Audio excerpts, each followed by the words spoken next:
Do you really want to move to Cape Coral? I mean, how do you know if it's the right fit for you? Okay, you came down here on vacation, but is that really telling you what it's like to live here full time? We gonna find out. Stay tuned. I know what you might be thinking. What the hell does she know about what it's like for me to live in Cape Coral? Well, I don't, but here are my credentials. I've lived here for 22 years, and that seems like my entire lifetime. It really does feel like my entire lifetime. And during those 22 years, I was a local teacher for 15 years, and now I'm a real estate agent. So I've seen a lot of things, I've been to a lot of places, and I feel like I'm gonna be able to pretty much in a nutshell tell you the ins and outs of what it's really like to be in this city. Okay? The biggest draw to Cape Coral, and probably what puts it on the map just about anywhere, I mean, technically, yes, it's on every map, is the fact that it is a waterfront wonderland. We have more canals than anywhere else in the world, yes, including Venice, Italy. 400 miles of waterfront living. That's a lot, which brings me to my first positive. Probably the biggest reason why people move to Cape Coral is because of the fact that it is pretty easy to find waterfront property here. If you're a boater, if you enjoy fishing, kayaking, what are those, jet skiing, then this is a great option for you to live. That's the good thing. So what's the downside to that? It brings a lot of people. So let's talk about that. Because it is a popular destination for being on the water, we get a lot of vacationers and we get a lot of seasonal visitors, which means that the house that you own or are living in, next to it, it may be a house that's vacant a lot, and that might not be so bad depending on your neighbors. Or it may be a house that gets rented out a lot. And for some, that could be a problem. You could be living next to a vacation rental and you are never going to know any day of the week who's staying there. Are they going to be loud? Are they going to be, causing trouble? Are they going to keep to themselves? And you're not going to have a whole lot of control over that. Also with it comes traffic. So these two options kind of have to balance each other out somehow. And I think you'll find that if you live here, while you may be happy living on your waterfront, you do have to deal with the downsides of it being a really popular place to live and visit. Definitely a plus for living here is the fact that Cape Coral is a pretty good value, particularly when you compare it to some other areas nearby, like Naples or Sarasota.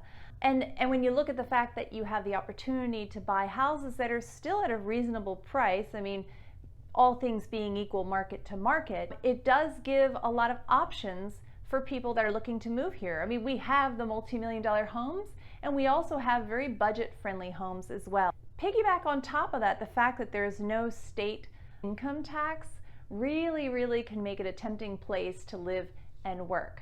So what's the downside to that? Well, I mean, Cape Coral is a really great value all in all. However, we don't exactly have some of the amenities that you think of when you think of Florida. For instance, while we do have a beach, technically it is a beach because there's sand there and it is waterfront, but it really is a riverfront beach. It's not a Gulf beach. So if you want to go to the beach, you have to leave Cape Coral. You have to drive. Now the beaches to the north and to the south are amazing, but it is going to be a little bit of a drive to get there. I'd say it's probably, depending on where you are in Cape Coral, around 40 minutes, give or take, to get to the beach. Obviously Naples is going to be further, and obviously going up to Siesta Key, which is really nice, is going to be adding additional time. So you kind of have to balance it out. If you don't mind driving to the beach, or the other thing you would need to drive to is some of the better shopping is outside of Cape Coral. If that doesn't bother you, it may not be so bad. Okay, this one might be a little bit controversial, specifically for people that are already living here. The good news is Cape Coral is kind of a nice mix of families and retirees. I mean, there really is a good balance of both. Yes, we get a lot of retirees here and snowbirds, but it is also an up and coming place for families. The schools here are really good in general.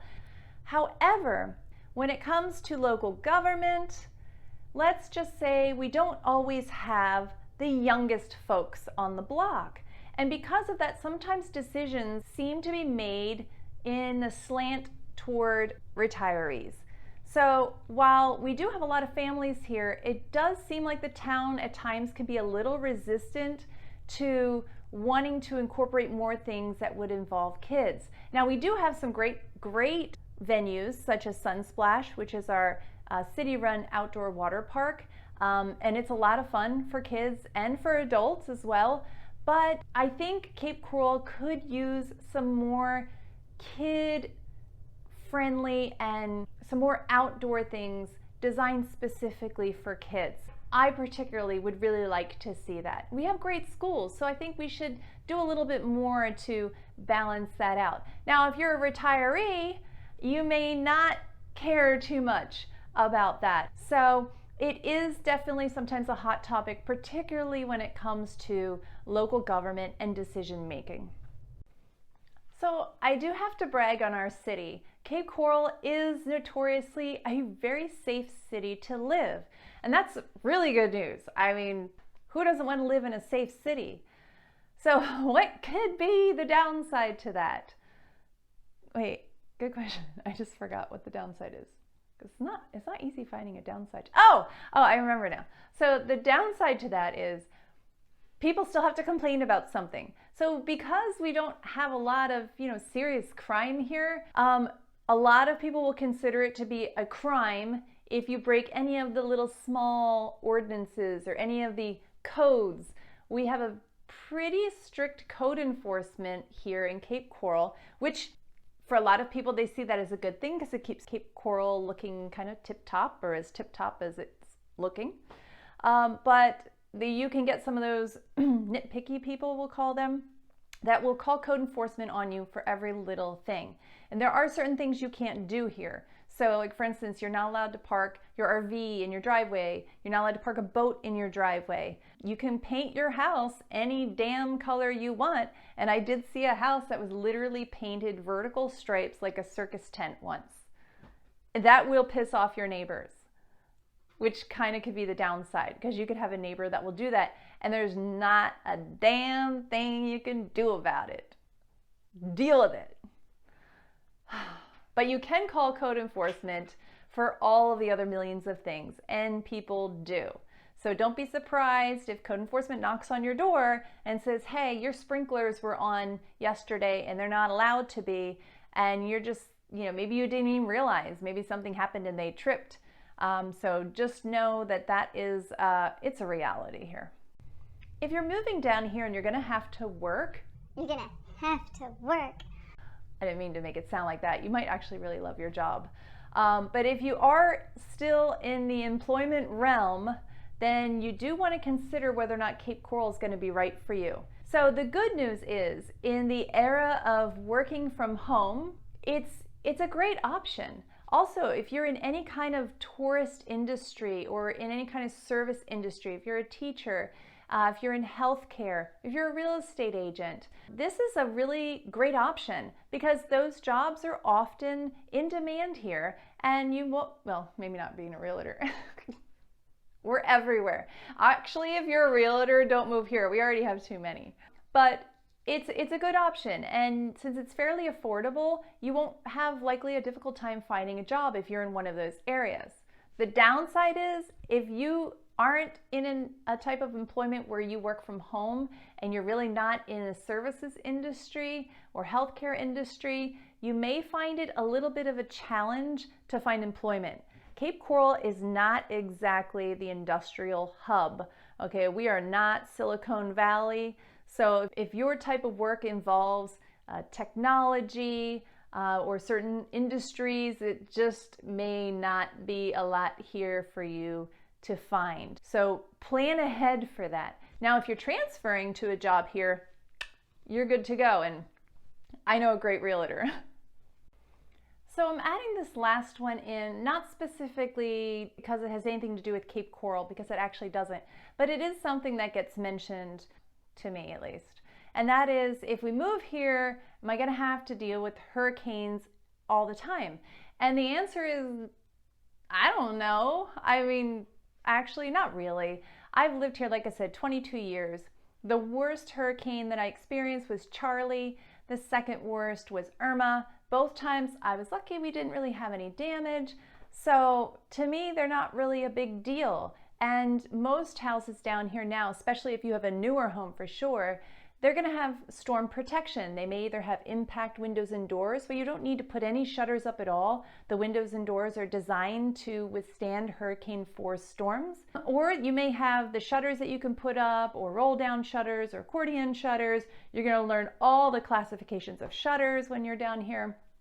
And that allows you to stay safe while the storm is passing through, relatively speaking. But that being said, yes, it is possible that you may experience a storm or two. It could be generally mild, and I'll be honest, the longer you live down here, you become less concerned about the hurricanes and more concerned about love bug season, which is probably a whole other video. They don't bite, but they will really F up your car.